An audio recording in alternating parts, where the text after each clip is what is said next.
Aloha guitar class. This is lesson 5. Today's lesson is about music form. So we're going to learn some things about the order of the parts of a song, the different kinds of parts of a song, and some symbols and directions that tell us how many times to play a certain part and where to go in a song chart. Okay, so there's 4 elements of music, and they're very useful to think about these elements when you're learning music or when you're teaching music, and when you're dealing with music and music charts, to kind of think about these 4 things. All right, 3 of the things we've already done. So the very first thing we learned was Twinkle Twinkle Little Star, or I should say the first song that we did.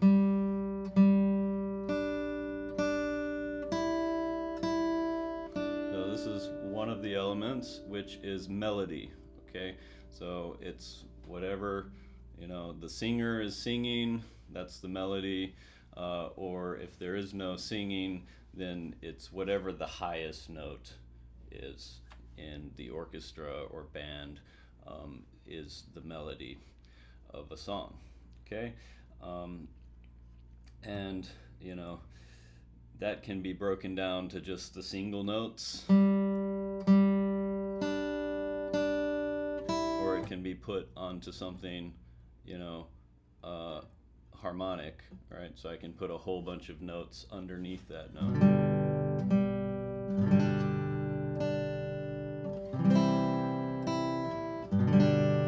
But still, the highest note you can still hear as the melody of the song.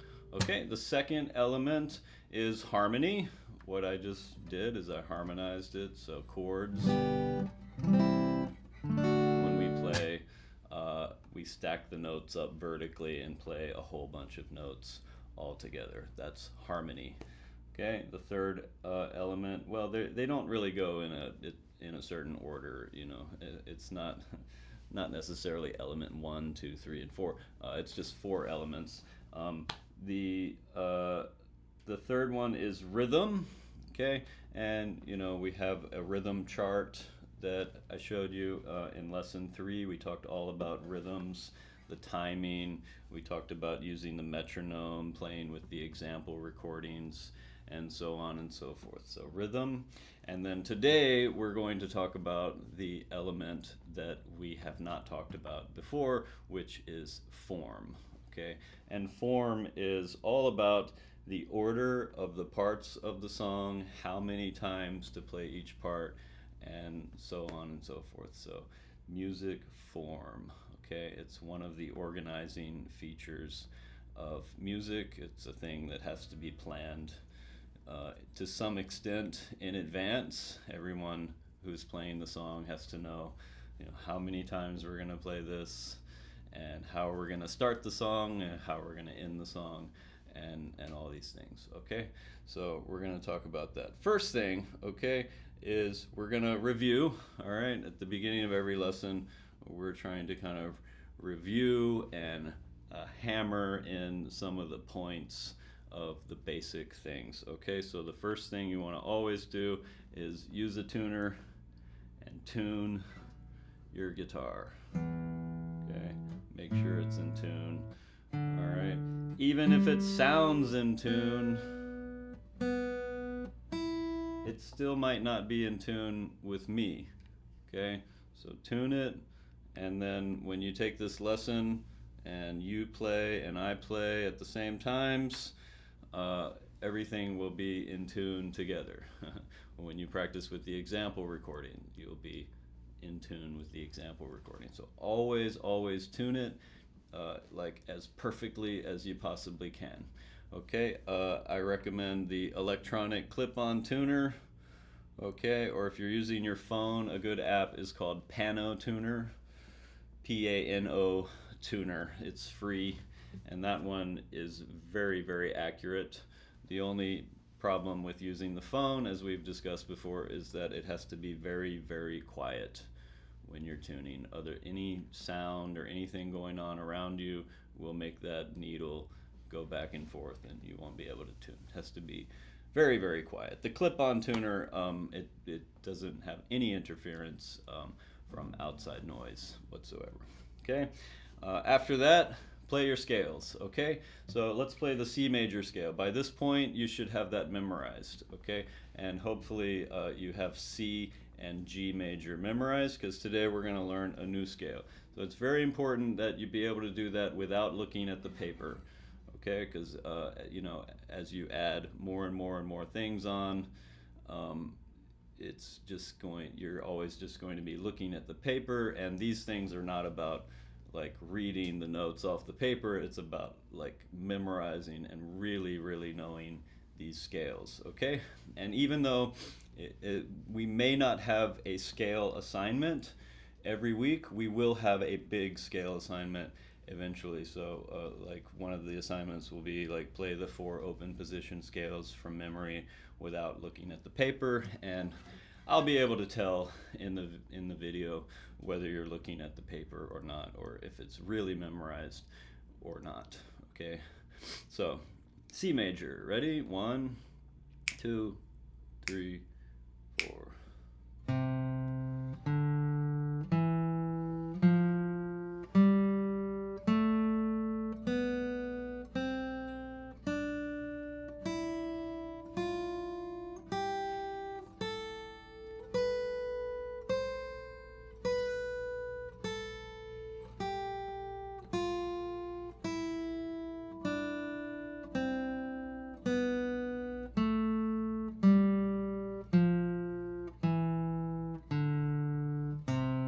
Okay, so you should be able to do that with me from memory at a, you know, at about that speed. So, and you should be using a pick right now for everything that you do. Later we'll learn how to use the fingers to play, but in the beginning it's all done with a pick. Okay, hold the pick only with these 2 fingers and separate the fingers. So when the hand is relaxed, right, the fingers will relax and there will be some separation there, you see? So it's just the thumb and the first finger, okay?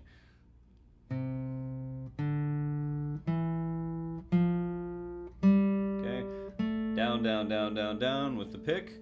When you have the scale memorized, the next thing that you want to do is to try the cross picking. Okay, cross picking or alternate picking is very simply we alternate the direction of the pick every single note. So the first note is down, and the second note is up, and the third note is down, and so on.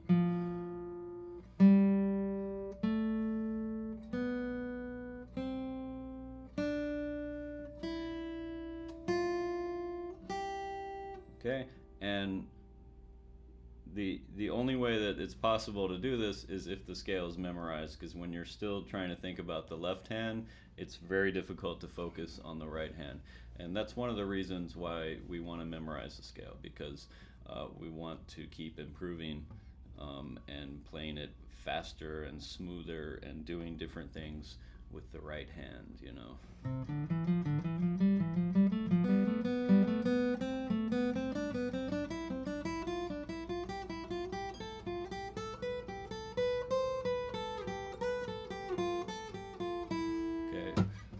Lots of things you can do with the scale. That's very fun. Now the cross picking is very important, because you know, as fast as you can go down, down, down, down, down, down, down, down, down, you can always go at least twice as fast with down, up, down, up, down, up, down, up. Okay, with alternating the pick.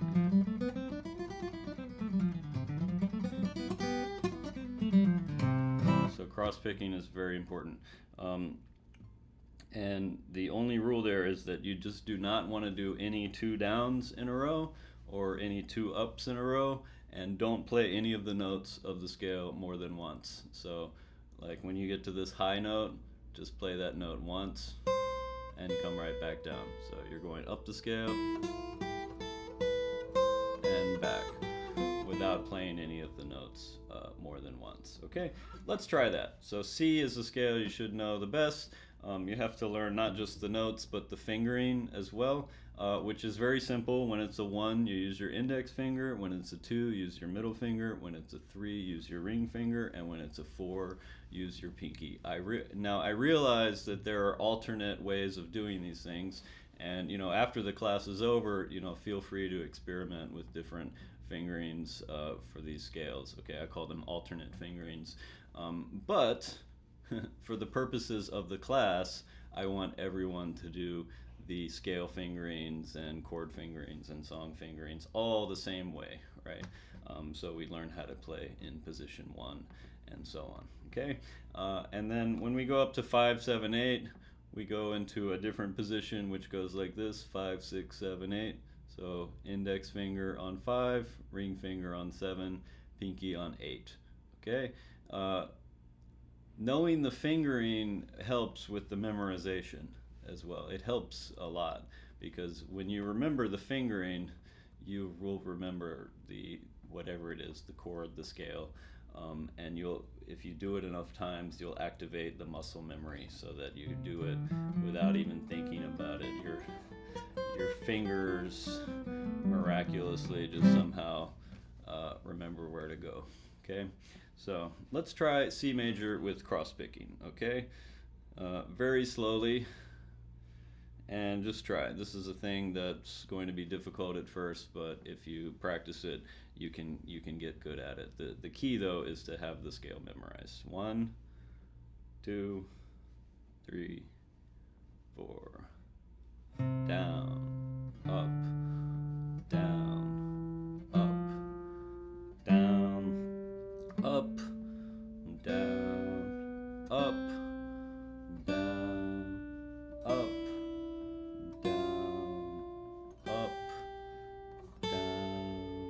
up, down, up, down, up, down, up, down, up,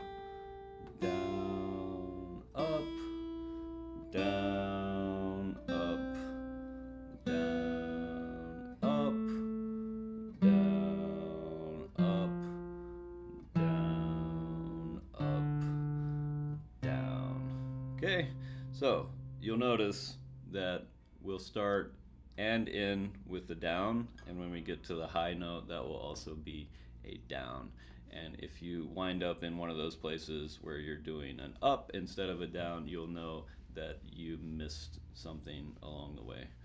Okay, now let's play the G scale. That one should also be memorized. Let's just do that one with all down picks for now. And like I said, once you have that memorized solid, you can try the cross picking. Okay, G, a 2, 3, 4.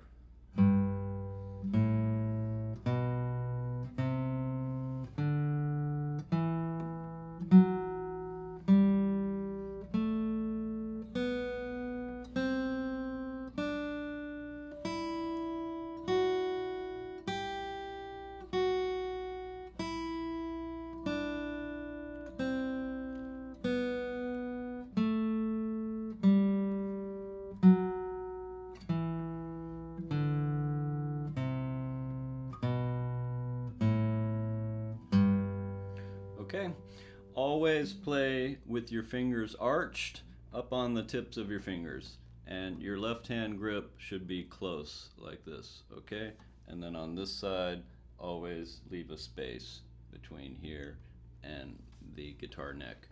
Okay, try not to get in the habit of playing down here, okay? Because it's not as good because your fingers do not arch as much, and you don't play on the tips of your fingers like you should down here in this position. So the thumb should always be up here, close grip, and then that allows you to get the arch that you need on your fingers. Okay? Your fingers should never look like this, is what I'm saying. Never play notes like this with a straight finger, okay? Or like this. It should always be up here on the tip of your finger, okay? It's where you'll get the best sound, most consistently good sound, and when I'm on the tip of my finger like this, I can do whatever I want with the note. I can do hammer on, pull off, I can do vibrato, slide. Okay, it's all about control and tone. All right, I can't do that nearly as good when I'm playing like this. All right, so that's one thing, and try not to let your finger do this. And you know, first and second finger are pretty good. Okay, where you'll have more trouble, I think, is with this ring finger. Okay, and that finger can get kind of wobbly, and you just want to watch out. Try not to let your finger do this. Always keep it arched and playing on the tip of your finger. Okay, that's where you have the best tone, the best control, and that's the technique that we're trying to learn. Okay. All right. So right now you shouldn't be worried too much about like speed and going fast. The you know, the idea is we learn the right technique. Okay, and if you play with the right technique, you know, the speed will just come with time. Okay, think about when you watch those cooking shows on TV, right? And the professional chef, you know, he's just like with the knife, and it's like it just blazes through the onion, and you know, it's so fast. And how does he do that, right? You know, because at home I'm cutting the onion, and it's like chop, chop, chop. It takes much longer. All right. Well, the way he does it is that he learns the technique. All right, the proper technique, right? Holding the onion, how to bend the fingers exactly, and how to work the knife. Okay, and trust me, he didn't start out by going because you know, you'll cut your finger and you'll chop your finger off if you do that. All right, so you learn the technique, and then over time the speed just comes. All right, and they do it fast because they have to go fast, and but it's all about the technique. You learn the right technique, and then with time and practice comes all of that speed and effortlessness, smoothness, fluidity, all of those things that we associate with mastery. You know, mastery and virtuoso quality, virtuosity, some people say. Okay, so right now just focus on like trying to do the technique and not too much about going fast, because at this point, at this stage, you'll always sacrifice the technique for the speed. So as you speed things up, the technique will fall apart. Okay, so let's learn a new scale.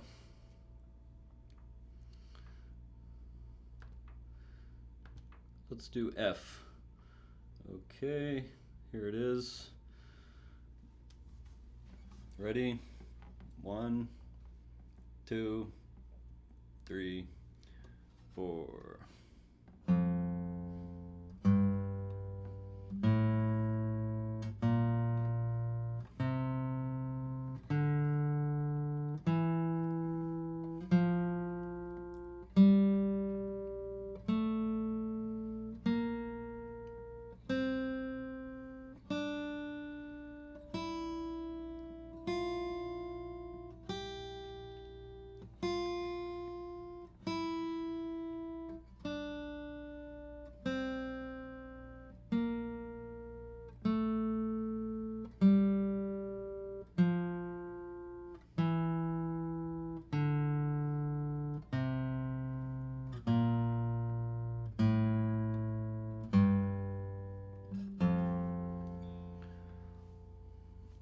Okay, so that gives you one more scale to work on, to try to memorize.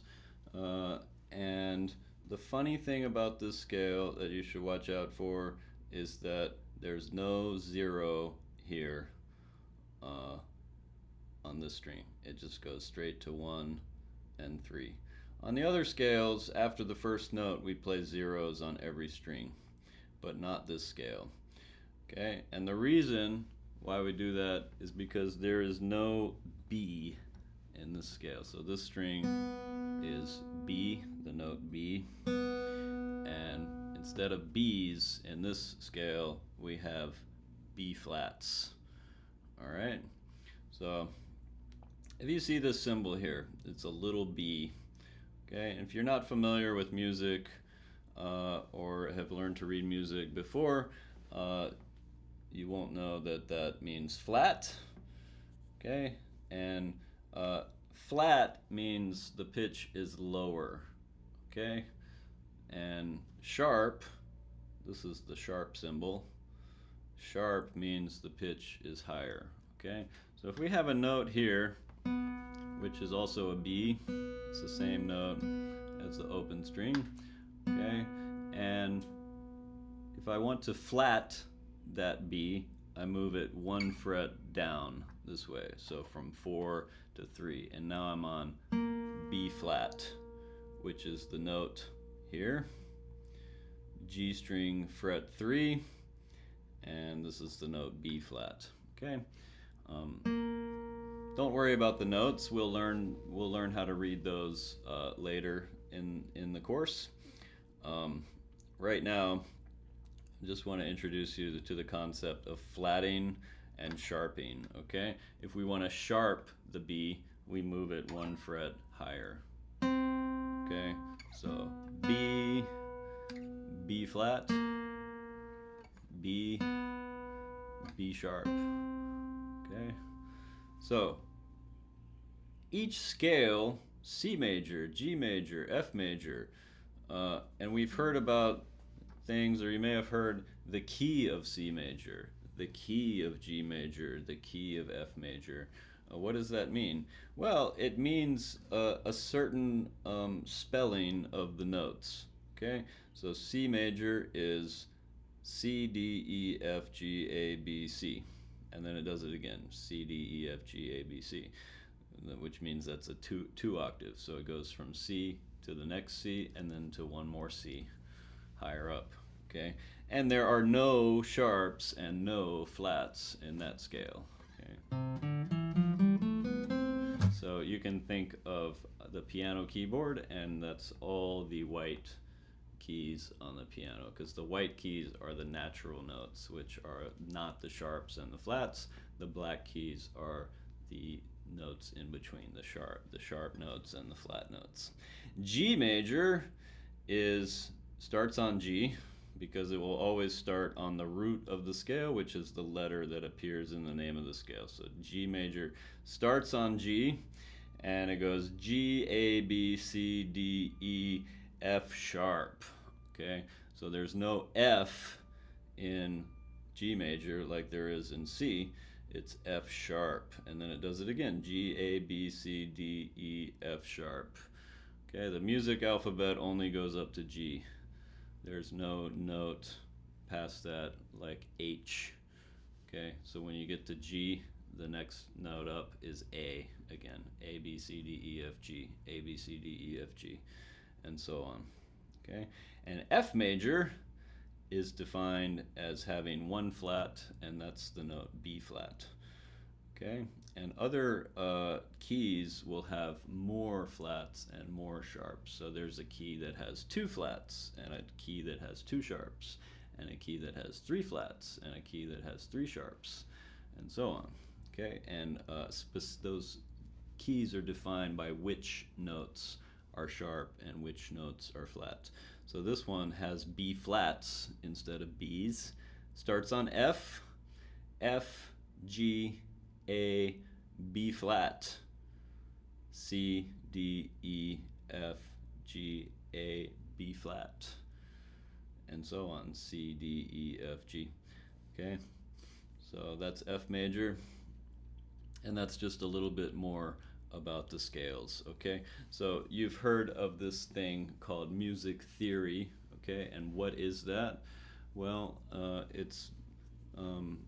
it's hard to explain what that is, but this is the first lesson about theory, which is what notes specifically are in the scales and in the keys. Okay, And when we play these scales, we not only exercise our fingers and our minds, by trying to remember these things, but we also exercise our ear by training our ear to hear the sounds of major and the different major scales and other scales later on, like minor and diminish.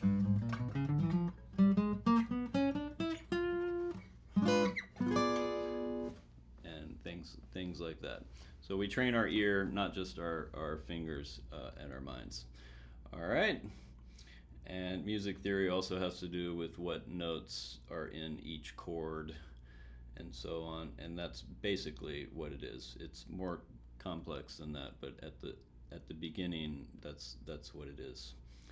Okay, so let's learn a new song now. Amazing Grace. Let's do it. All right. Also, one more thing about the scales. Yep. Practice with a metronome. Okay. So, in lesson 3, we talked about using the metronome. And, we were at about 40 or 50. And your scales, at least the C major one, we should be going at about 60 now. Okay. That's a way you can measure your progress, is by how fast you're going with the metronome. So let's do C major one more time at 60 with the metronome. 1, 2, 3, 4.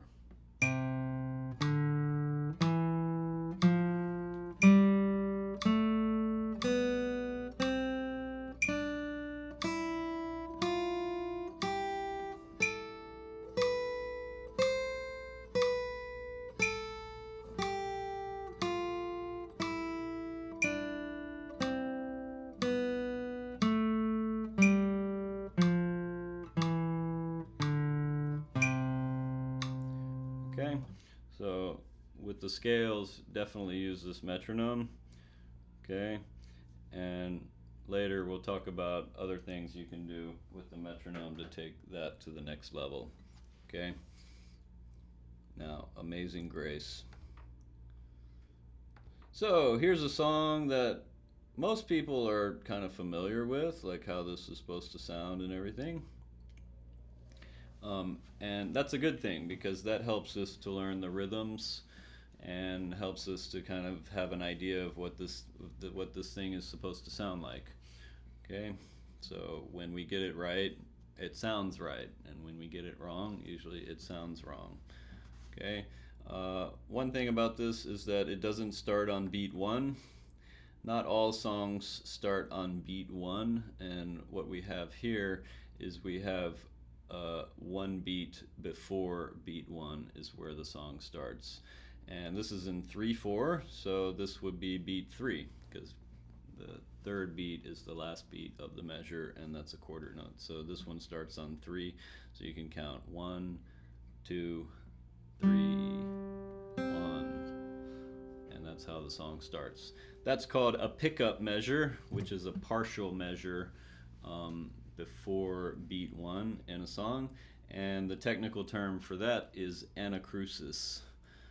Okay, so anacrusis, or the layman's term pickup measure. Nobody ever says anacrusis, but that's some of the music terminology if you want to learn that. So we're going to start on beat 3. We have some picking instructions. This one is a little harder than the previous ones. For one thing, because it changes strings a lot more. So when you're having to change from string to string more frequently, that increases the difficulty. But also there's more variety of rhythm. Okay, so one thing you can do is you can kind of study your rhythm chart and try counting it out, like we're doing in the lesson video.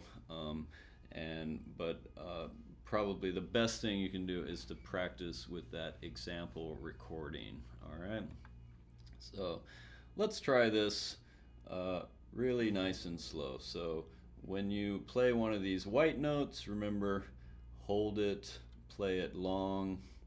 When you see these eighth notes, you know you're going to be doing some type of down and up picking. And maybe before we play it, pause the video and play through it a couple of times and then try it with us. All right. And we're just going to go through this, and we're going to talk about some things that happen down here with the repeat sign. All right. 1, 2, 3, 1, 2, 3, 1, 2, 3, and 1, 2, 3, 1, 2, 3, 1, 2, 3, 1, 2, 3, and 1, 2, 3, 1, 2, 3, 1, 2, 3, 1, and 2, and 3, and 1, 2, 3, 1, 2, and 3, and 1, 2, 3, 1, 2, 3, and 1, 2, 3, 1, 2, 3, 1, 2, 0. And then here we have the repeat sign, and that takes us back to here. And we don't play this again because the left hand repeat sign is here. So when we get to the right hand repeat sign, we go back to the left hand repeat sign. So we don't continue past this. You play this note and then followed by this note. And there's no space in between. It just goes 3, 1, 2, just like the beginning. Okay? Let's talk about a couple things here. So we have a tied note again here, just like we did with the song Drink to Me.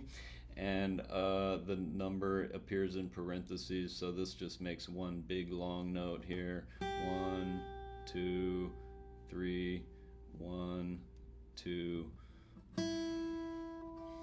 So what you can do, again, just to reiterate what we did in that lesson about tied notes, is you play the note and then start counting from the next beat. So you play the note, 2, 3, 1, 2.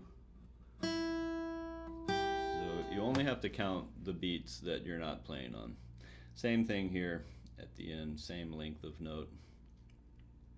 And then here's the tricky part. Measure 9 on line 3, and then also measure 11. Same rhythm, same picking.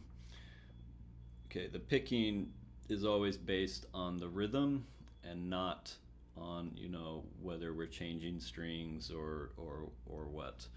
So if it's the same rhythm, you'll do the picking the same, no matter which string you're playing on. Okay, and the rules that we're following for picking and strumming right now are the same rules, and it's very simple. If it's on 1, 2, or 3, it's down, and if it's on and, it's up. So in a measure of 3, 1 and 2 and 3 and if the note falls on 1, 2, or 3, it's down, and if the note falls on any of the ands, then it's up.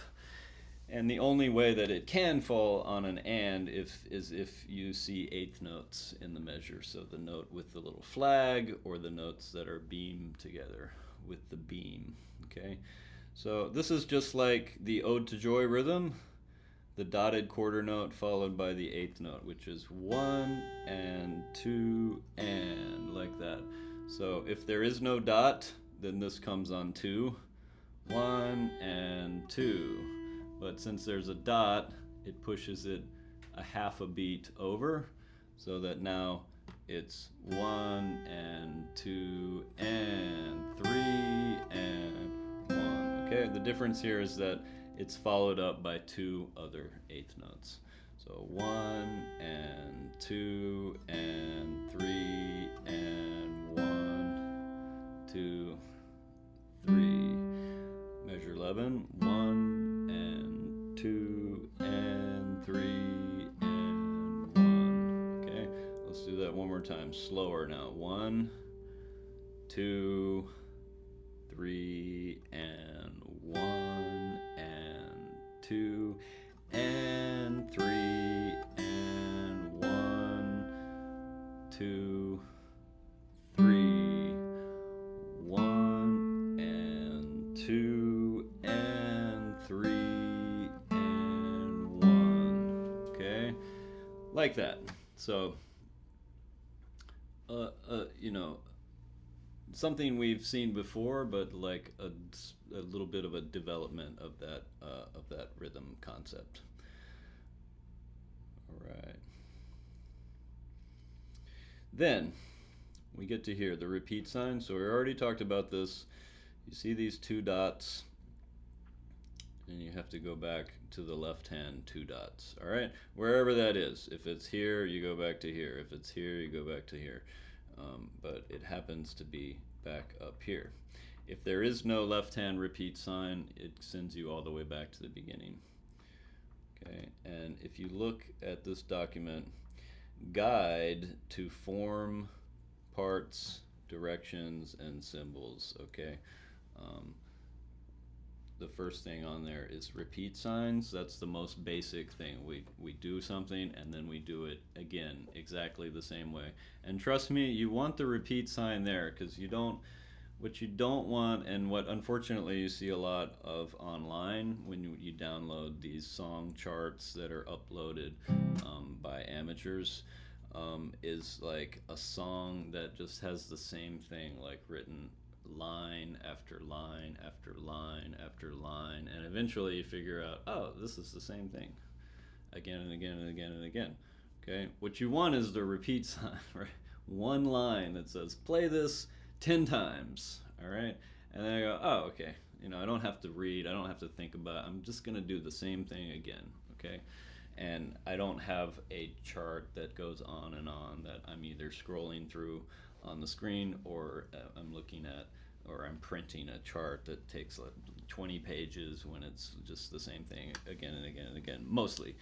All right, so that's another thing that I'll remind you, is that you should print all of these things out. So everything that's posted on the study materials, you should print and have in a binder that you can flip through, and that makes taking these lessons much easier, because you have everything right there in front of you. Okay, if you put it on a music stand, you can kind of like save your back a little bit. If it's down here in front of you, normally we just kind of like have to hunch over, and that's not good for our back. It's not good for our technique, because we like to be kind of relatively upright and straight. That's why in the beginning I tell you, sit in a chair, a firm surface, save your back, use a footstool, get your guitar in a good position. Okay, so repeat sign, left hand repeat sign, right hand repeat sign. So when you encounter the right hand repeat sign, you must go back to here, wherever this is. If there is no left hand repeat sign, then go back to the beginning. That's the most basic rule. Okay. Sometimes you have these multi-repeats where it says to do the repeat multiple times. Okay. So this means that you would play this 4 times total. 1, 2, 3, 4, like that. Whatever is inside those 2 repeat signs. Okay, so repeat sign. Now, here's another symbol, which this is called the first ending. Okay, there's like a little bracket here with a number 1. That's called the first ending. That means we play that part the first time, because remember, we're dealing with repeat signs. So now we're thinking about the first time and the second time and so on. Okay, so first ending, we play, we repeat, we play all this again. And then when we get back here the second time, we skip this and we play this instead, okay? And this is called the second ending. That means this takes the place of the first ending when you are repeating, okay? So if you look back at form parts and so on, okay. First ending, play this the first time, skip it on the repeat. Okay, that's very important. Second ending, play this the second time instead of the first ending. Okay, so, and it makes sense because look, if you keep playing the first ending, you end up playing this note, which is not the last note of the song. Whenever you play this note, that means you're going back to the beginning. Okay? In order to end the song, you have to end the song on this note. All right? And that's the last note of the song. You see? And that's why we have the first ending and the second ending. And trust me, this chart only needs one to be on one page, right? It does not need 2 pages in order to convey that. It just needs the repeat sign and the first ending and the second ending. Okay? So that's kind of the simplest iteration of that, with a repeat sign and a first ending and a second ending. Okay?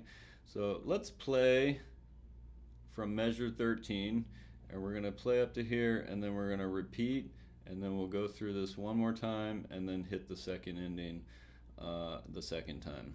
All right, but the thing that you just cannot do, okay, that, you know, when I see this on the assignments, you know, what you cannot do is you cannot play the first ending and then followed by the second ending. That never happens. Right? It's one or the other, not both. And that's when the song will start to sound really weird. Okay? And that's another good reason for practicing with the example recordings, because that will also let you know if you're missing a repeat or missing an ending, or if anything gets messed up with the form. It teaches you the order of the parts of the song and the form and everything. Okay? So measure 13, repeat, and then when we come back here, skip this and go to here instead. Okay? Very important concept, this. All right, ready? 1, 2, 3. 2, 3, and 1, 2, 3. 1, 2, 3. 1, 2, 3. Repeat. 1, 2, 3, and 1, 2, 3. 1, 2, 3. 1, 2, 3. 1, 2, 3, and 1, 2, 3. 1, 2, 3. 1, 2, 3. 1 and 2 and 3 and 1, 2, 3. 1 and 2. Up, down, 2, 3. 1, 2, 3, and 1, 2. And here we go to the second ending. Ready? 1. And that's the end. Okay? So that time we played this note here, and we skipped this whole thing, and then we played this note. All right? And that's one of the most basic things about form is, you know, the chart is not always linear. Sometimes we have to skip back to somewhere or skip forward to somewhere. Okay, and that's very important, because if you miss that, it's the same thing as playing the wrong note, because you'll play the right note at the wrong time, which is the wrong note. You know, it means it's wrong.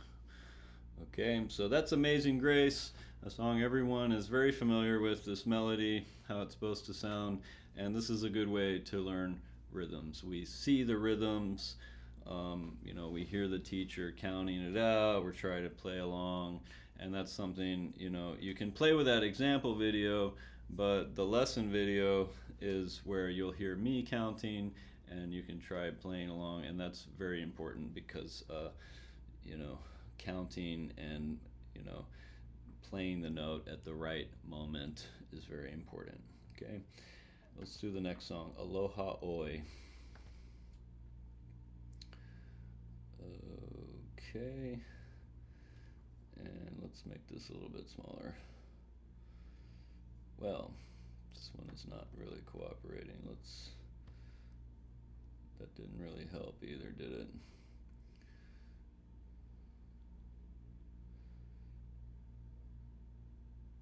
Okay. Well, you should have your copy in front of you anyway. We can zoom in and out. Now, this one has the same things. The repeat signs, the pickup measure, first ending, second ending. Okay? The only real big difference here is that the endings here are much longer. Okay, so instead of like 2 measure endings like Amazing Grace, these are like 4 or 5 measure endings. So when you do skip the first ending, you wind up skipping forward a bit farther forward. Okay, so with the cursor, I'm going to show you the form here. Okay, so you start here on the pickup measure. This is in 4, right? Common time, or 4/4. So we have 4 beats in each measure. So this will be 3, 4, 1. Okay, so 1, 2, 3, 4, 1, like this. So you play this. You play the first ending. Okay, because you always do that the first time. Here's the repeat sign. That sends you back to the left hand repeat sign to here. And then you play this again, except when you get to here, you don't go any further than that. Instead, you skip down to here to measure 9, which is the second ending. All right, so again, you play measure 3 followed by measure 9. Okay, so measure 9 down here. You have the note that's tied over again because it's tied here, and then it will also be tied over to here. You can do that with endings. And then you continue on, continue on. This is a left hand repeat sign, so you just, when you're playing through this, you just play through the left hand repeat sign. Here's another first ending. And then you get to the repeat sign. What do? You go back to the left hand repeat sign. You play through this, and then you do not play this again because that's the first ending. We skip it and we go to here and play the second ending instead, and that's the end of the song. Okay, so slightly more complicated, but the concept is the same with the repeats and the endings, except in this song we have 2 sets of first and second endings with the repeat signs. Okay, very similar rhythms. We have the dotted quarter note here with the 8th note, 1 and 2, and we have 2 sets of those here, a pair. It's kind of a mirror, so 1 and 2 and 3 and 4 and like that. Okay, so rhythmically very similar, and then we also have some tied notes that are very, very long. So this one is 2, 3, 4, 1, 2, and then the next note 3, 4, like that. Okay, now let me show you a technique. So here we have what looks like kind of like a tied note, except it's not a tied note. What this is a slur.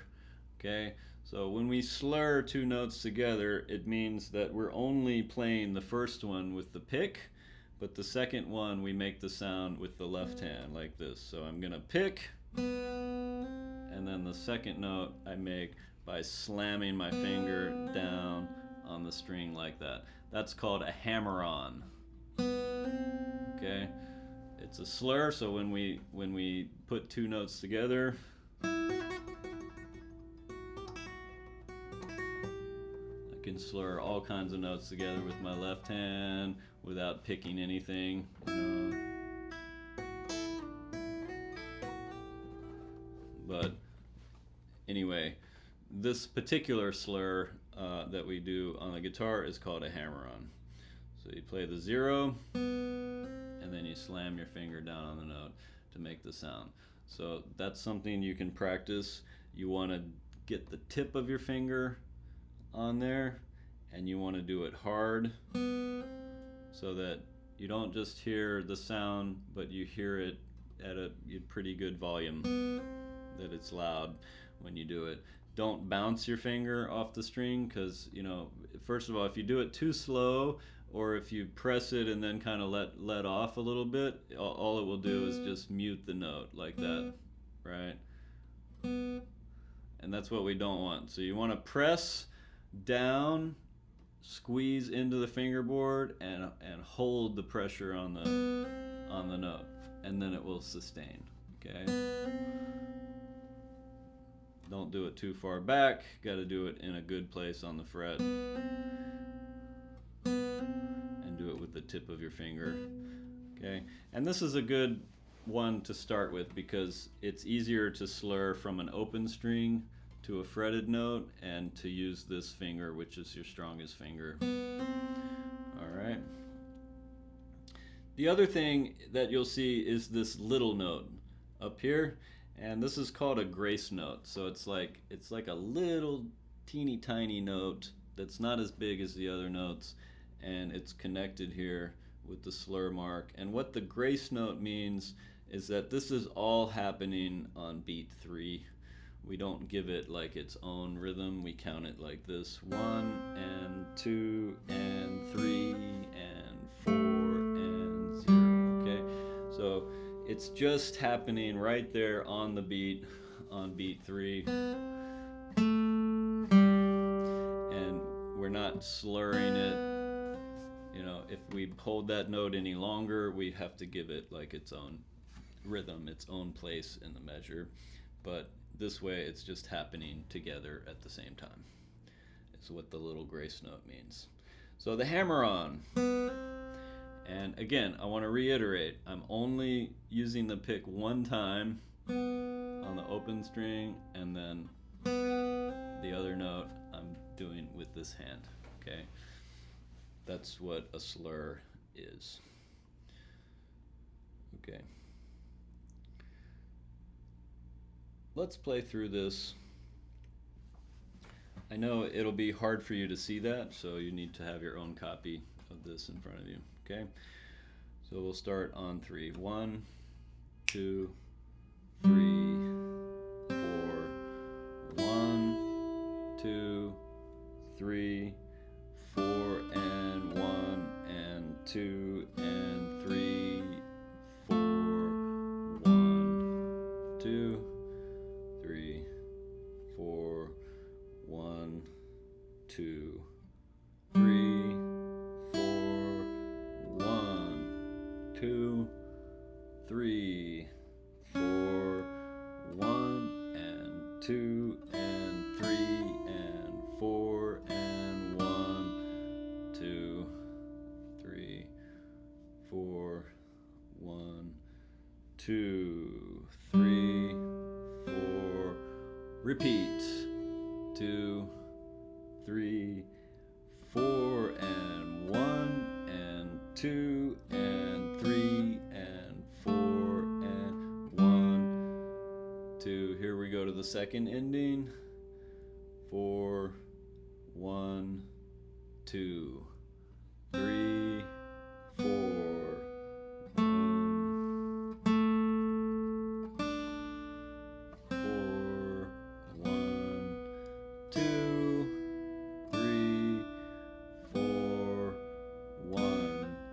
2, 3, 4. 1, 2, 3. Continue. 1, 2, 3, 4. 2, 3, 4, 1, 2, 3, 4, 1, 2, 3, 4, 1 and 2 and 3 and 4 and 1 and 2, 3, 4, 1, 2, 3, 4, 1, 2, 3, 4. Repeat. 1, 2, 3, 4. 1, 2, 3, 4. 1, 2, 3, 4. 1, 2, 3, 4. 1 and 2 and 3 and 4. Second ending. 1, 2, 3, 4. 1, 2, 3, 4. 1, 2. The end. Okay, so while I don't necessarily expect that you're going to be playing along with me and hitting every single note perfectly, I think it's important to sort of walk through the song with me with the counting and the rhythms.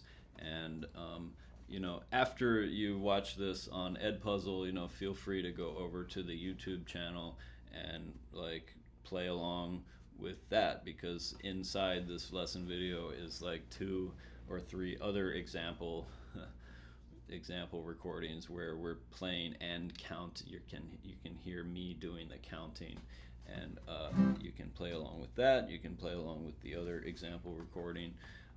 Try it without the counting. But that's very important. Not just that you understand the rhythms, but that you also understand the repeats, where we're going, and the first and second innings. And in order to play this song through kind of continuously and competently, you can't be taken by surprise, like when you get to one of these things and you go, wait a minute, where am I supposed to go? Right? You have to know, right? Because you have to play this, and then immediately repeat without any time passing between, right? So if you get stuck at one of those forks in the road, that causes a problem with the performance of the song. Okay? And then also, this is a good one to learn that. Hammer-on. Hammer-ons are great. It makes everything sound like more guitaristic.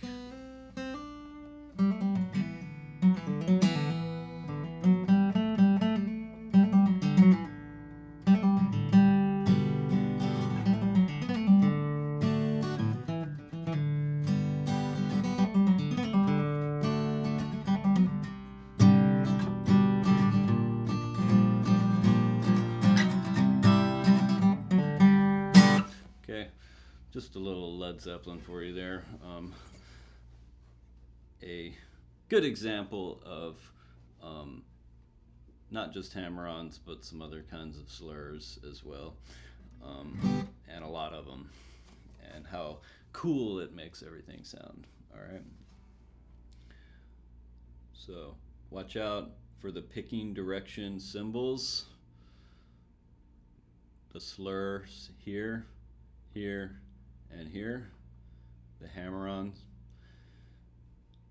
Slurs, the generic term. Hammer-on is the specific technique that we're using there. Specific guitar technique. And then watch out for the repeats and the endings. Practice with the example recording to check, to make sure that you understand where each thing is leading you to. Okay? All right, so Amazing Grace and Aloha Oi. Those are 2 really good songs that help you to master some very high frequency rhythms that you'll encounter very frequently in like many songs. Okay, um, the only songs where you're gonna see like just quarter notes and half notes and whole notes, as we've seen, are like the children's songs, the lullabies, and that that gets boring, right? When we want to hear something cool sounding that's interesting to our ear, we're going to be seeing dotted rhythms, eighth note rhythms, slurs, tied notes, etc. Okay, it makes everything more interesting and gives a variety of rhythm. Okay, now let's take a look at our new chord song, Brown Eyed Girl, which is over here. All right, so similar to what we've done before with Knocking on Heaven's Door and Stand By Me, similar chords. There's only one new chord in here, but the thing that's really different here, besides that we're going to learn a new strum pattern, is that the form is much more complicated, and it's a longer form. But this is what you'll see more typically in a song, because most songs have like a verse and a chorus and an intro and an ending. Okay, we're not going to learn the intro today. We'll learn that later on. But what we are going to do is learn the chord strumming parts of this song. And this is kind of a faster song. That doesn't mean you have to play it fast, but it's just if you go and listen to this recording, which I'll post along with the study materials, because you should always listen to the original recording, whether we're working on Knocking on Heaven's Door or Stand By Me or Brown Eyed Girl or Aloha Oi or these things. You should go and find, examples of these songs. And I'll try to post some. I'm not going to post like Au Clair de la Lune or, Amazing Grace, because there's like millions of examples. They're just like so prolific, but I'll post some performances of Aloha, notable performances of Aloha Oi, and definitely this one, because you should always hear it, and then like, oh, this is a song that we're trying to learn that can actually, it has words and there's different performances of it. Okay, so that's part of the class is listening. Listening to the performances of these songs. All right.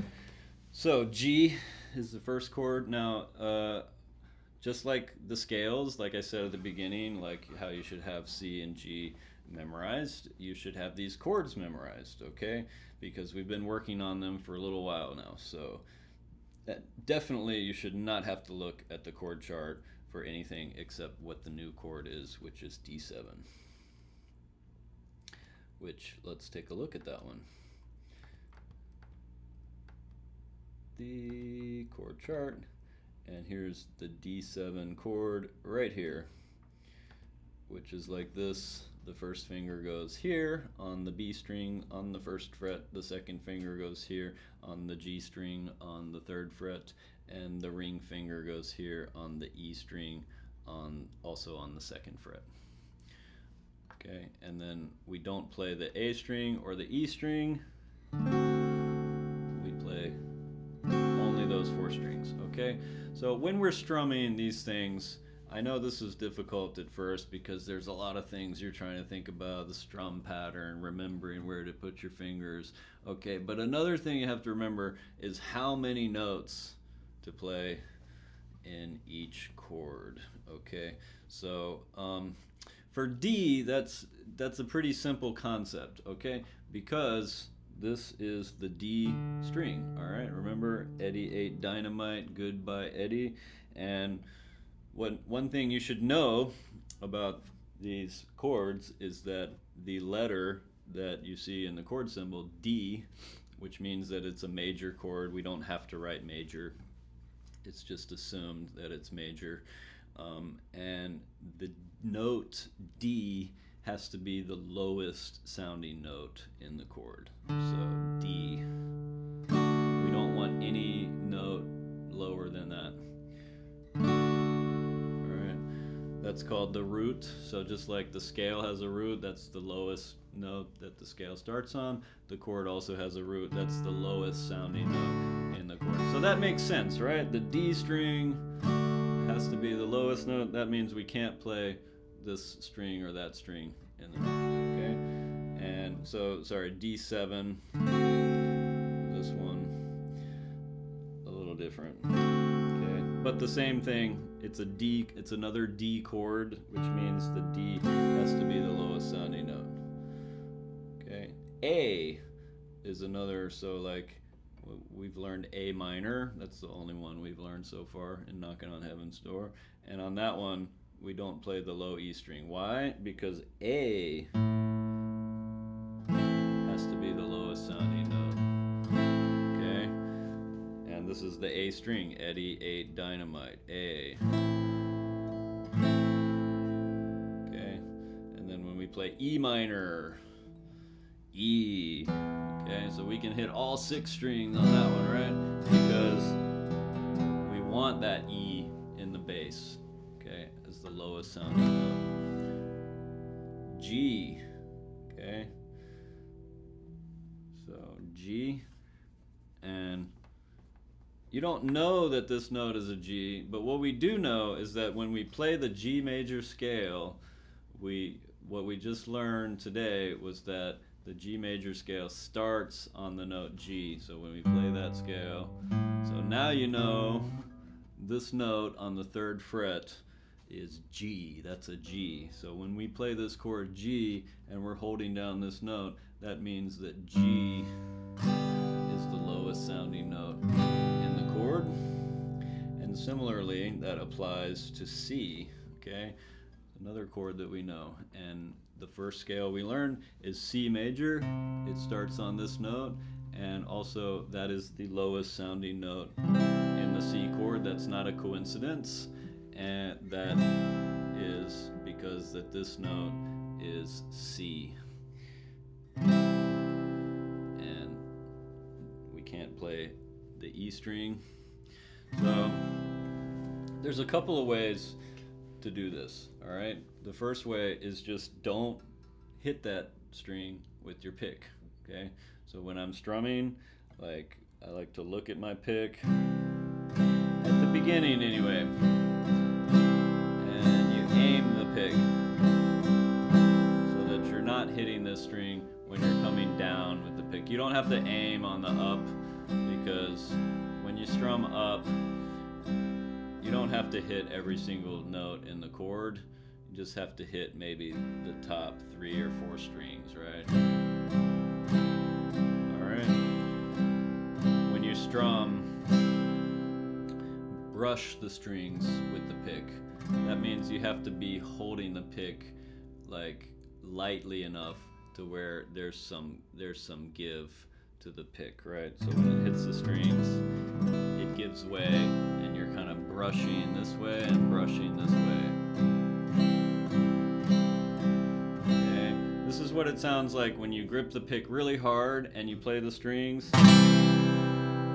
That's the sound that we don't want it. Alright, I'm not going to do that too many times because it doesn't sound good.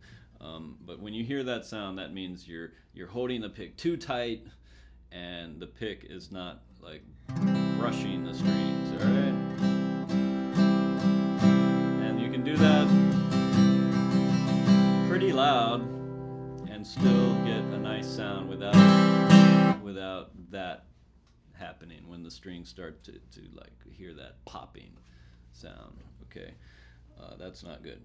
So that's the first way, is to simply aim the pick, all right? That's a good thing to practice, because the more advanced you get, the more control you want to have with the pick, to where I can just play like 2 or 3 or however many strings I want to aim for without accidentally hitting a string that I'm not intending to hit, okay? Here's another way you can do this, all right? Take your thumb and you just lightly touch that E string with your thumb. You don't want to press down on the E string, and you don't want the thumb coming over too much, all right? All you need to do is just touch it. Now the E string's muted. Now I don't have to aim the pick. So effectively, I've done the same thing by muting the string. Okay, I can do that on any of the chords that have an X on them. A minor. Okay, even D, right? So I'm trying to hit only 4 strings. I don't want to hit the A string. But what I definitely don't want to do is hit the E string, because like if I hit the A string, you know, it doesn't sound the same with the D and the bass. But it's not too bad when I've hit the A string. But what we really don't want is that E note in there. So you can still mute that just in case, just so that that note doesn't wind up in your chord. You can't really mute 2 strings. That's not going to work. So, but that's a little trick. Okay. But like I said, the other way is just simply aim the pick on the down strums so that you don't hit the strings that you're not intending to hit. Okay. So we don't just have to remember where to put our fingers. We have to remember how many strings to play in each chord. But if you think about what the root is, okay, this is D, so I have to put a D in the bass. This is A minor, so I have to put an A in the bass. Okay. That makes it so that there's a reason for why we're doing that, and that's going to help you to understand that, so that it's not just brute force memorization. Okay. So D7, if you forget it, you can look back at your chart. Okay, Brown-Eyed Girl. So let's learn the strum pattern, and then we'll talk about the form. I'm not going to play all the way through this because it will take too long, but there's the example video. This one we talk about the form, but then you can refer to the example video for like the entire thing. It's just a thing where we repeat the strum pattern all the way through. We don't have to count it out and stuff like the other things. So strum pattern is like this: down, down, up, up, down, down, down, up, up, down, down, down, up, down, up, down. Now you'll notice that when I do that, my hand keeps moving continuously and steadily without stopping here or here, without slowing down or speeding up, and without doing any kind of sudden jerky type movements. That's the whole idea, is that everything kind of falls within the natural motion of your arm like that. This song is fast, like a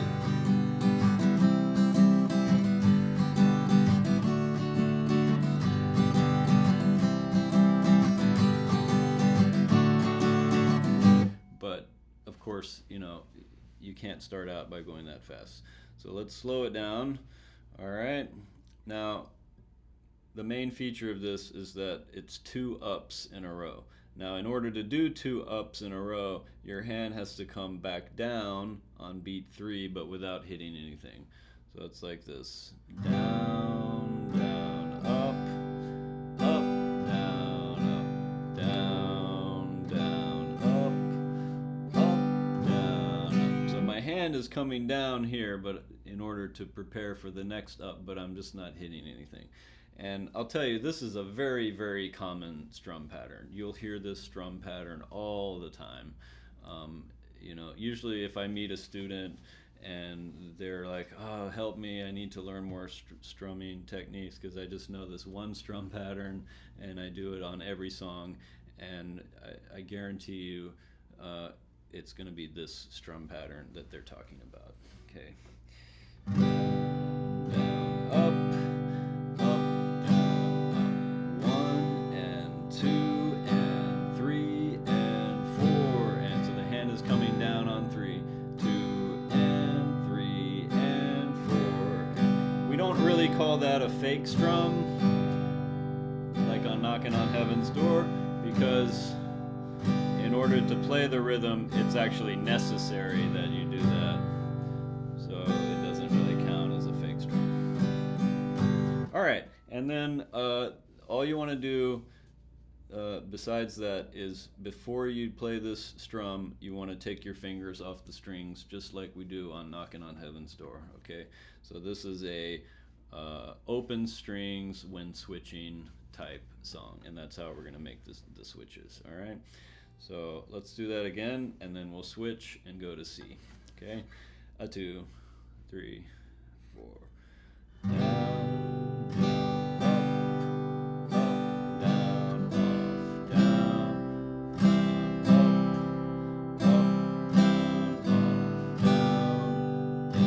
up, down,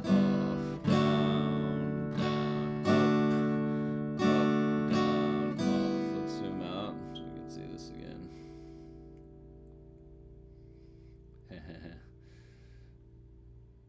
It's kind of small, but like I said before, you need to have your own copy out in front of you. Okay, so and then we have a multi-repeat here. That means we have to do this, what's inside the repeat brackets, 1, 2, 3, 4 times, like that. 4 times total before you continue on to the chorus. This is the verse part. The verse is the part of the song where each time you sing a verse, the lyrics are different, right? So verse 2 will have different lyrics than verse 1, and so on. The chorus is the part of the song where they always return to sing the same thing every time. Okay, you know that is sometimes, because of that reason, that is sometimes called the refrain. Okay, because you're just kind of like returning to this thing that repeats throughout the song, and that's the chorus of the song. And then this one has a coda as well. A coda is an ending. Okay, and we'll talk about that in just a minute. All right, so we know the strum pattern. We're working on switching chords. This is a really good one to practice for switching chords, because in order to play this all the way through, you have to do a substantial amount of playing and switching. And you kind of want to move faster, because if you're not, it takes a really long time to get through this. But, you know, believe it or not, this is a 3-minute song. It takes 3 minutes to play this when you play it at full speed. All right, but probably it will take you like 10 or 15 minutes to do it like the first time. So you want to do that strum pattern once for every measure. Always play the open strings at the end. Okay, get your fingers like all the way off the strings when you hit the open strings, and really play the open string. Don't be shy about playing that. Some people are like, they want to try to cover that up. Don't, right?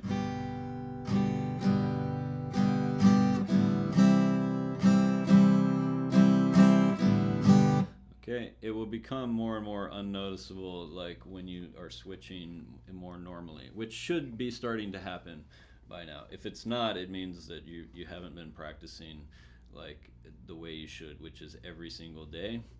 Okay. Before we talk about this form, I want to talk a little bit more about the chord switching, and I want to show you a technique for practicing chord switching. Because at this point, you should be getting.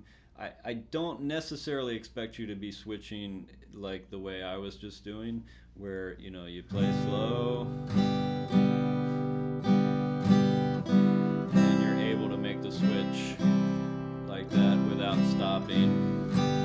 Okay, but I do expect you to be very, very close because you've got the chord memorized, you've done it enough times where you're going to be going to it like pretty quickly without too much time going by. You're definitely, what you're definitely not doing at this point, hopefully, okay, is like looking back at the chord chart to remind yourself what these chords are supposed to be, because like it should be up here now, right? So when you see this, you don't need the chord chart except when you learn a new chord like D7. All right, so here's a chord switching exercise. It's very simple, okay, and this is a good one to do for this song. You go down on G and up on the open strings, down on on C, and up on the open strings. And you just keep doing the same two chords again and again. Okay? Or you could just do down on G, down on C, down on G, down on C. But this way you're practicing the switching technique, which is putting the open strings in between those, which is what you do in the song. So that's a bit more practical. And I like it that way, with the open strings in between. And your hand is going up and down, up and down. Now I guarantee you, if you do that like 20 times, your chord change will instantly be a little bit faster. Okay? I'm not saying that you're going to get instant results and be able to switch normally the way you should, but it will be faster, and if you do that regularly, you'll be surprised at how little time it takes, you know, as the days and the week goes by, that you will be able to make the switch, like I said, at a slow speed. Okay? So here's the thing you shouldn't do. Don't do the strum pattern quickly. Okay, like this.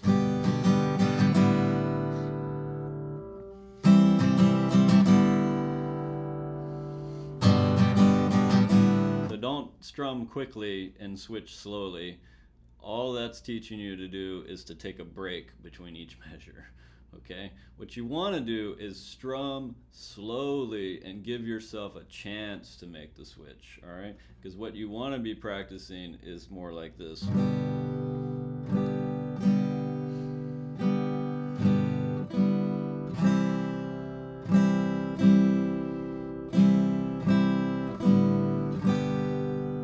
That gives you a chance to make the switch in time, that's what the thing that you want to be practicing. And I know that takes more patience in order to do that, but it's also going to, you know, give yourself a break and give yourself a chance to make that switch, okay, by playing it slowly. And then, like I said, with the right technique and doing it again and again and again, in time comes the speed. All right, and it will come. But yeah, you can practice this. All right, and then let's do C and D, or G and D. It really doesn't matter which chords you do, as long as you include at least, you know, whatever chord you're having trouble getting to, that you're not getting to right away. That's the one you want to practice with the switching. So C and D.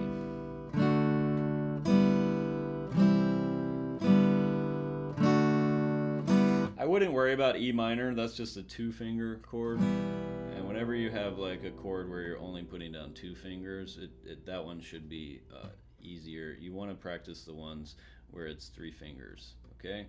Now, that's the chord switching exercise. Now, when beginners learn how to do this, this is what they do to make the switch. They go G, 1, 2, 3. Okay, G, C, 1, 2, 3.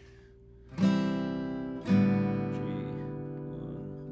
2, 3. Okay, which that's normal. That's completely normal, because that's how you learn. You look at the chord chart and you go, here, my first finger goes here, second finger goes here. Okay, and but then when you start playing the song, you do it the same way. Okay, here's my first finger goes here, second finger here, get them in the right place. Okay, and that's normal. But at this point, we're trying to get beyond that. Okay, we've got our chord memorized. We practice checking it, trying to get all the notes to sound consistently good in the chord. And now we're trying to get the switching part. All right, so what I want you to do, let's do G to C again. And what I want you to do this time, instead of going a 1, 2, 3 like this, I want you to put your ring finger down first and then the other 2 fingers. All right, and also what I want you to do is, when you're on G, I want you to think about taking that ring finger and moving it directly to where it needs to go. So when I'm in the G position, it's here, and then when I go to C, instead of, like, you know, coming back here and then coming over, what I want you to do is to move that ring finger directly to where it needs to go. Okay, so G, and then open strings, and then ring finger over to C, and think about the path that that thing needs to take, you know, the shortest distance between those two notes. Okay, so G, ready, and down, up on the open strings, and the ring finger comes over, C. Okay, now we're going to do the same thing to go back to G. Open strings, and then this finger is going to go right to where it needs to go. Ring finger first, G. Open, ring finger first on C. Open, and it goes back to G. Alright. Now, what that's going to do for you is it's going to speed that switching up. But at first, it's going to seem like you're slowing down in order to do that. But very quickly, if you practice that, it's going to speed up. Because what happens is this is our clumsy finger. It's the finger that is untrained, and it causes a lot of problems. All right, and when we switch from G and we go to C and we do this 1, 2, and then normally you'll find the ring finger in this position, and it goes all the way over to here, and usually we have trouble like actually getting it over to there. And that causes the delay. All right, it's a very inefficient way to switch. So this is the more efficient way, right? The fingers come off, and that ring finger goes right to where it needs to go. These other two fingers, they are much more agile. We use them much more in our everyday life with writing and cooking and, you know, doing everything that we need to do to get through the day. We use these fingers much more. So normally what happens is if we get that ring finger going to where we need to go, these other fingers just kind of fall into place behind it, all right? And we turn this switch, which starts out like 1, 2, 3, into all the fingers moving to where they need to go all at once, like this. So this is where we want to get to, you see, where it's just happening all at once. And the way to do that, to break out of that routine, is get that ring finger going to where it needs to go. Okay, now let's do G to D. All right, so it has to travel even less far to get to D. All right, G, ready? G, open, D, open, G, open, D, open. Okay, and you can practice that. Now, let me take you through this form, okay? And like I said, we're not going to play through it, but I'm going to show you with the cursor here. Okay, so this is 4 times. 1, 2, 3, 4 with the multi-repeat. And then you play the chorus. You play this line and then this line. And here we have the first ending. So we play this the first time, D7 only one time, and then the repeat sign. This repeat sign goes back to here because this is where the left hand repeat sign is. There's no repeat sign here or here. It's all the way back here. So that means we have to do this 4 more times. And you always have to do the multi-repeat like what it says, unless it says something, unless it tells you not to, okay? So 4 more times. 1, 2, 3, 4, and then the chorus. And then we get back here the second time, and what do? We skip this, and we go to here instead. So the second ending, which the difference here is D7. Instead of just 1 measure, we have 3 measures of D7. And then we get to this part, which is just like the verse, G, C, G, D, except it's only twice because there's no 3x or 4x here. So only 1, 2, and then continue. This is the part of the song where they sing sha-la-la. Sha-la-la-la-la-la-la-la-la-la-la-di-da. So how that part of the song goes, that's why it says sha-la-la there.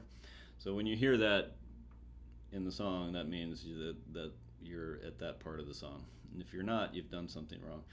Okay, and then this is just G, and then G again, and then a G break, which the break is just you strum the chord once and stop.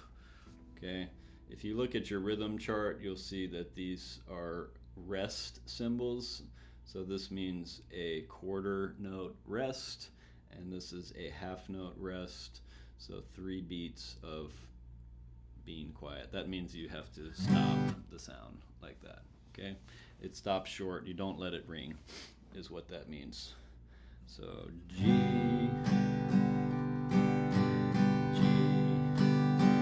and break, like that.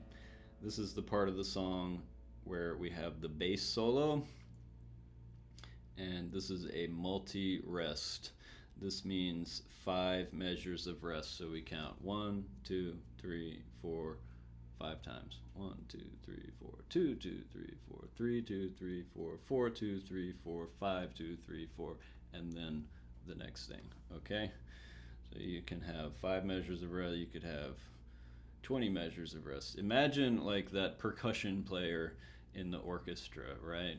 Where, he only plays at a certain part of the performance. You have music in orchestra that can be like, an hour or more long to perform. So imagine what he sees on his music chart. He might see something there that says like 120 measures of rest, and he has to know exactly when he comes in. Doesn't necessarily mean like that he has to sit there and count 120 times, but he has to know exactly where to come in, and his chart will say 120 multi-rest. Okay, and then you start playing. So now, this is the thing that we haven't learned about. We learned about the repeat signs. We learned about the first and second endings. We just learned about the multi-repeat and the multi-rest. Okay, but we have this direction here, DS al coda. Okay, and you can look at your guide to form parts, directions, and symbols, and we'll tell you all about this. DS means we go back to this symbol right here. This is called the segno, Segno, segno, which just means symbol in Italian. Okay, all the directions that you see on charts are Italian language things. Okay, uh, because an Italian guy invented this kind of music notation. His name is Guido d'Arezzo, and he invented all that. So everything is in Italian just by tradition at this point. Okay, the segno, which is an S with a line through it and 2 dots. Okay, so DS is a way of sending you all the way back, past other left-hand repeat signs to a previous page in the chart. So no matter how long your chart is, it could be 5 pages, it could be 20 pages, you have to go back through the chart and find out where that segno is, and that's where you're going back to. Okay, so DS, that always means go back to the segno. Dal segno is what that stands for, which means from the symbol. Al coda is another direction that it's telling us. And what that means is that after we've gone back to the segno, and we do this 4 more times, okay, and then we do the chorus, and then we get to here where it says to coda, and what that means is that we skip from here to the coda. All right, and the bullseye symbol is the symbol for the coda. So it might say the word coda, C-O-D-A, on your chart, but it also might just use that symbol, the bullseye. So it could say to bullseye, and then down here it will have the bullseye symbol there, and that's where you're going to. Okay, or it could say coda, C-O-D-A. Coda means tail in Italian. Okay, a tail, which is an ending. All right, coda is an ending. That's a way of ending the song. And the way this song ends is it does the same thing that it does here, and then it does this sha-la-la. They sing sha-la-la and they keep going, and then it fades out. Okay, a fade out ending, and depending on what version you're playing of the song, it could be 3 times or you might hear it 4 times. But then, you know, it gradually, the volume gets softer and softer and softer until it disappears. That's the fade out ending. Okay? So, dies al coda, that means dal segno al coda, return to this segno, the S with the line through it and the 2 dots, and play up till where you see the 2 coda direction, and from there you skip to the coda to the ending of the song. Okay, now if you go and you listen to the recording that I'm going to post with this, the original Van Morrison Brown Eyed Girl recording, and you listen to that and you can follow along this chart and you can hear where the verses and the chorus and the sha-la-la and the bass solo and all of these things. And you'll notice that after the bass solo comes another verse and another chorus and then the ending, all right, which is the ending is on sha-la-la. So, you know, when you're looking at this and trying to remember these things, it's all very abstract. But if you just listen to the recording, then all of a sudden it makes a lot of sense, because the song is an intro and then a verse and then a chorus and then another verse and a chorus and then this part in the middle where they sing sha-la-la and then a bass solo. And then it goes back, it does another verse, another chorus, and then the ending, which is also sha-la-la with the fade out, okay? And then you hear that and you listen to it a few times and you go, ah, this makes a lot of sense, because this is the order that the parts of the song go in, okay? So make sure that you practice all those things with the example recordings, practice your scales with the metronome, the scales that you have memorized. Try the cross picking, down, up, up, down, up, down, up, down, up, and so on. We have a new scale to learn, F major. All right, Amazing Grace and Aloha Oi. Practice those. Follow the repeats and the endings, and then play along with the example recording to check to make sure you're doing the rhythms correctly, but also following the form correctly. That's very important. Play with the recordings as much as you possibly can, because that's where you can, it really pushes you to play the rhythms correctly and to learn the rhythms the right way. All right. Aloha Oi has another technique that we learn, hammer on. You can practice those. Make them strong and loud. That's what we want. And then Brown Eyed Girl, we have a switching exercise to do. Down, up, with the ring finger first. The ring finger goes down first. Okay. And then you can play this song, all right? Because I'm guessing, I've been at this for a while, and right now I'm guessing that you are getting to know your chords much better now, but that there's just still this little space in between each chord when you try to switch from chord to chord. And if we can eliminate that, then that's a really good place to be when you can play continuously along with the recording without having to stop every time to switch from chord to chord. All right, and that's kind of a big benchmark, stepping stone in your progression and level, is if you can get to where you're switching from chord to chord in normal time. Okay, and I hope that you enjoy that and that you get some good results from doing the exercise and the practice. And I will see you in the next lesson video. Mahalo.